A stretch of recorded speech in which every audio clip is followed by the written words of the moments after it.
चूक न जाना बड़े भैया, मैं तो लक्ष्य साध ही लूंगा। यदि तुम चूक गए तो हिमाचल वाले यही कहेंगे कि छोटा भाई तो चतुर है, परंतु बड़ा भाई शिव शिव शिव शिव। ये उचित नहीं है अनुज गणेश, तुम मेरी एकाग्रता में बाधा पहुंचा रहे हो। शांत नहीं रह सकते? शांत ही तो नहीं रह सकता मैं, फिर भी प्रयास करता हूँ।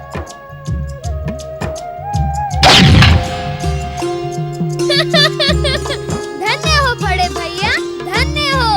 क्या आपको महर्षि अगस्त्य के आश्रम में धनुर्विद्या की शिक्षा दी जाती थी? अब बातें बनाना बंद करो अनुज और अपना लक्ष्य साधो। मैं तो यही खड़े खड़े लक्ष्य वेध सकता हूँ बड़े भैया। यहाँ से लक्ष्य नहीं सधेगा गौरीपुत्र। साधक के मन में साधना के प्रति समर्पण हो तो लक्ष्य अपने आप ही सज जाता है भैया।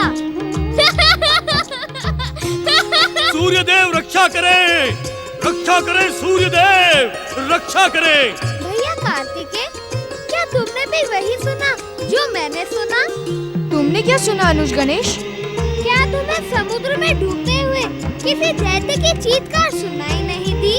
सुनाई तो दी, परंतु तुम यहाँ समझ नहीं पाए कि वह दुष्ट दैत्य कौन था।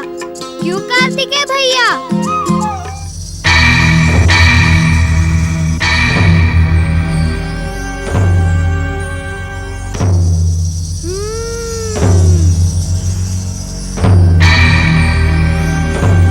पूजा भैया, जिसने अभी अभी तुमसे बात की, वह स्वर किसका है?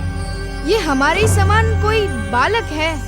वही जो तुम्हें शेषशैल पर्वत से कैलाश लाया था, जिसने तुम्हें माता पिता के दर्शन करवाए थे। तुम उसे ही भूल गए बड़े भैया? तो तुम मयूरेश्वर हो? आओ भैया, शीघ्र प्रकट हो, मेरे गले से लग जाओ। मैं तुमसे मिलने के लिए कब से व्याकुल था।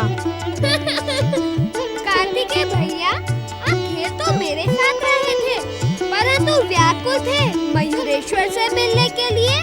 धन्य हो भैया, धन्य हो। नहीं नहीं, ऐसी बात नहीं है गौरीपुत्र, तुम दोनों मुझे समान रूप से प्रिय हो।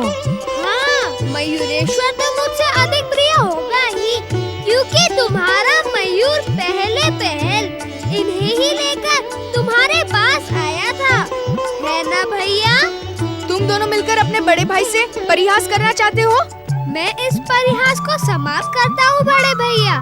गौरीपुत्र श्री गणेश, भैया कार्तिकेय, मेरे मयूरेश्वर अवतार का आधा उद्देश्य पूर्ण हो चुका है।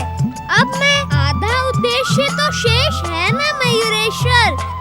तुमने सूर्य देव से वरदान प्राप्त सिंधु दैत्य का उद्धार करने के लिए ही अवतार धारण किया है, इतना तो मैं जानता हूँ। इसलिए सिंधु का अंत होने तक तुम्हें हमारे साथ ही रहना पड़ेगा। इस समय तुम हमें छोड़कर नहीं जा सकते। परम देव श्री महागणेश के इच्छा अनुसार मैं तब तक अदृश्य ही रहूंगा, जब तक सिंधु दैत्य पुनः अपने वरदान का दुरुपयोग करने के लिए उपस्थित नहीं हो जाता। लंबे समय से माता पार्वती कैलाश पर नहीं है, तुम सब भी यहाँ हो। अब तुम तीनों कैलाश जाकर वहाँ का सूनापन दूर करो। मेरा तुमसे यही अनुरोध है। शीघ्र कैलाश पहुँचो भैया।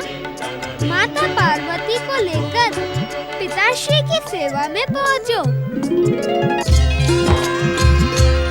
मयूरेश्वर का कथन उचित है गौरीपुत्र। अब तुम्हें माताश्री को लेकर शीघ्र ही कैलाश पहुंचना चाहिए और मैं श्रीशैल पर्वत की ओर प्रस्थान करूंगा। नहीं भैया, मैं तुम्हें नहीं जाने दूंगा। अब मेरे जाने का निर्णय तो माताश्री और पिताश्री ही करेंगे। यदि वे अनुमति नहीं देंगे तो भला मैं कैसे जा सकता हूँ? मैं माताश्री और पिताश्री से निवेदन करूंगा कि वे तुम्हें जाने की अनुमति ना दें। तुम तो जानते हो एकदम कि मैं गुरुदेव की आज्ञा लिए बिना ही कैलाश चलाया था। अब ऐसे में उनसे अधिक समय तक दूर रहना उचित नहीं होगा। अर्थात तुमने शेषशैल लौटने का दृढ़ निश्चय कर लिया है? मैं समझ गया। क्या समझ गए गौरीपुत्र? यही कि तुमने मयूरेश्वर से जो कुछ भी कहा वह सत्य था। मेरे प्रति तुम्हारे मन में तनिक भी प्रेम नहीं है। तुम मयूरेश्वर के लिए व्याकुल थे और व्याकुल हो। तुम उसी से मिलने के लिए यहाँ आए थे। नहीं गणपति, ये तुम्हारी भूल है। परमदेव श्री महागणेश के सभी अवतार मुझे अत्यंत प्रिय हैं।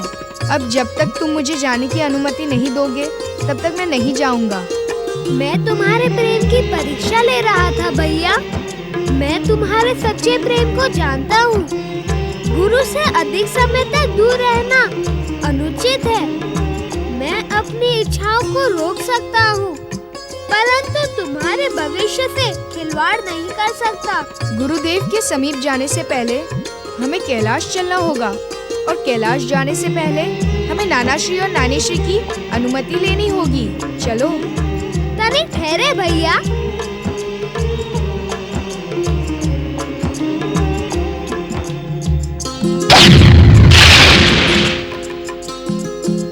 सुंदर, अति सुंदर गणेश। चलो।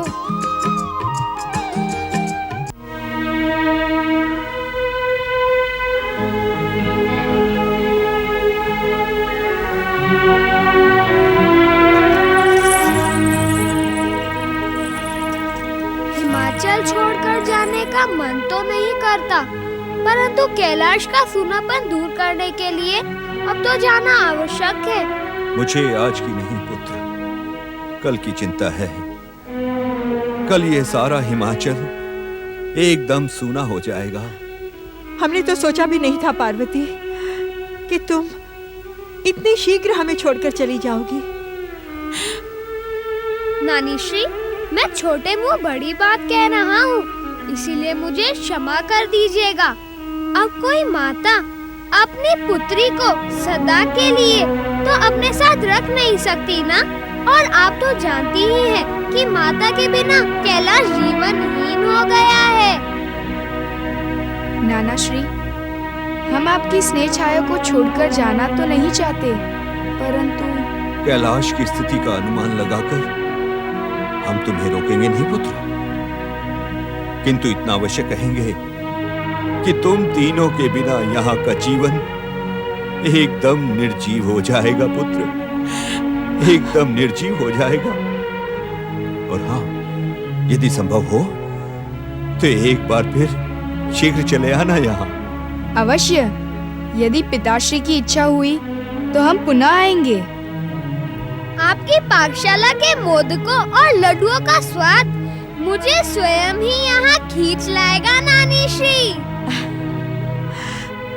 गजानन, हमने तुम्हारे लिए मोदक और लड्डू पर्याप्त मात्रा में रखवा दिए हैं। आप धन्य हैं नानीश्री। आप हमारा जिस प्रकार ध्यान रखती थी वह हम कभी भूल नहीं सकते। यदि मुझसे कोई भूल हुई हो तो। नहीं नहीं नहीं, तुम भूल कर ही नहीं सकते गजानन। अपने भैया कार्तिकेय का वचन तुम्हें स्मरण रखना होगा गजानन। तुम्हें शीघ्र ही हिमाचल लौट कर आना है। मेरी पाकशाला तुम्हारी प्रतीक्षा करेगी। जो आ गया नानीश्री। प्रणाम नानीश्री। प्रणाम नानाश्री। दीर्घायु हो पुत्र।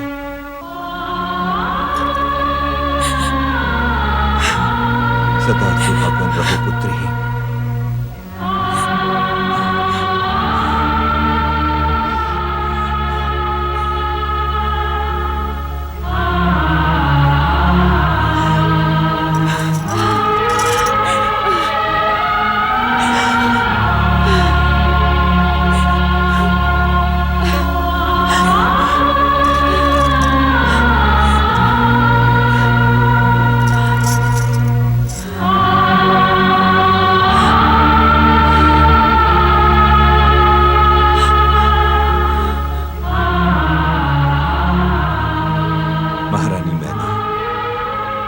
अब इनकी स्मृति और प्रतीक्षा में ही हमें समय काटना होगा। इनके बिना एक पल का भी समय काटना बहुत कठिन है महाराज। हाँ महारानी, जैसी महादेव की इच्छा, दीक्षा के पल तो हमें महादेव के चरणों में ही समर्पित करने होंगे। अवश्य स्वामी, महादेव हमें प्रतीक्षा करने की योग्य शक्ति दे। ओम महागणेशाय नमः। ओम परमदेवाय नमः। ओम विश्वेश्वराय नमः।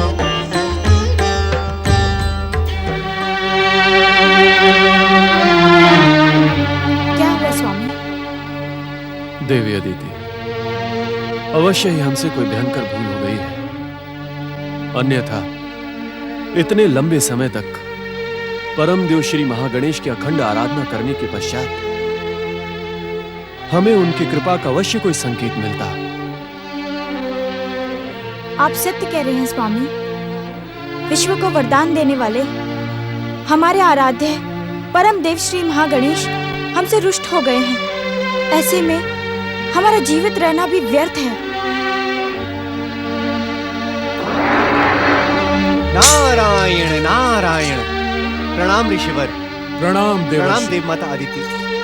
देवराज, ऐसा प्रतीत होता है कि परमदेव श्री महागणेश की आपकी अखंड आराधना सफल सिद्ध हुई। मैं कुछ समझा नहीं देव ऋषि।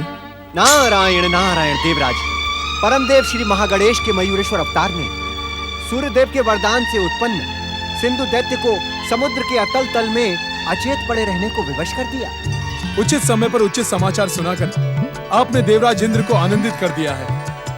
आप धन्य हैं। देवराज, मैं तो मात्र संदेश वाहक हूँ। यदि आपको आभार व्यक्त करना ही है तो परमदेव श्री महागणेश एवं अपने माता पिता का आभार व्यक्त करें, जिनकी सहायता से आपको सिंधु दैत्य के भय से मुक्ति मिली है। अवश्य देव ऋषि, अवश्य। आपकी लीला अपरंपार है श्री महागणेश। आपकी जय हो। पिताश्री, माताश्री, मैं आपके श्री चरणों को प्रणाम करता हूं। आपकी कृपा से स्वर्ग पर आया भयानक संकट टल गया। अब मैं सूर्य के पास जाऊंगा और उसे। पुत्र इंद्र, अपने भाई से शत्रुता बढ़ाना तुम्हारे लिए उचित नहीं होगा। तुम्हारी माता उचित कह रही है पुत्र।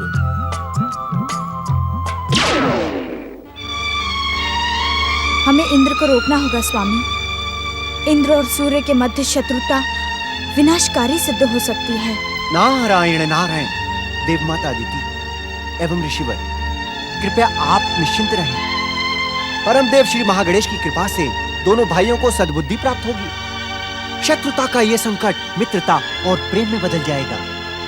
नारायण नारायण। ओम महागणेशाय नमः। ओम नमः शिवाय। ओम नमः शिवाय। ओम नमः शिवाय। ओम नमः शिवाय। ओम नमः शिवाय। ओम नमः शिवाय। ओम नमः। पति परमेश्वराय नमो नमः। आप लौट आई माता। कैलाश पर जीवन लौट आया। माता, अब कभी भी अपनी कृपा से हमें वंचित न कीजिएगा। मेरी कृपा सदा तुम्हारी साथ ही थी। यहाँ न रहते हुए भी मैं सदा तुम्हारे साथ थी। हे महादेव, हमारी प्रार्थना सुने। हमारी प्रार्थना सुने महादेव। हमारी प्रार्थना सुने। हमारी तपस्या सफल करे शंकर। हमारी तपस्या सफल करे शंकर। गजानन, ऐसा प्रतीत होता है कि इन दूर से आते हुए स्वरों को सुनकर तुम्हें कोई आश्चर्य नहीं हुआ? आश्चर्य कैसा बड़े भैया? यदि तुम अपनी दिव्य दृष्टि का प्रयोग करते तो तुम भी समझ जाते कि यह स्वर है किसका। हम तो दिव्य दृष्टि से देख नहीं सकते। ये किसका स्वर है श्री गणेश? यह स्वर देवांतक और नरांतक दैत्यों का है, जो देवों और नरों का अंत करने के लिए पाताल लोक से पृथ्वी आकर पिताश्री शिव शंकर से वरदान पाने के लिए तपस्या कर रहे हैं। तब तो हमें पिताश्री को सावधान करना होगा। किस लिए सावधान करना होगा कार्तिकेय? देवों और नरों का अंत करने वाले इन दुष्टों को पिताश्री वरदान देने ही न जाएं। इस बात के लिए माताश्री। आप कैसी बातें कर रहे हो भैया? क्या महादेव कभी असावधान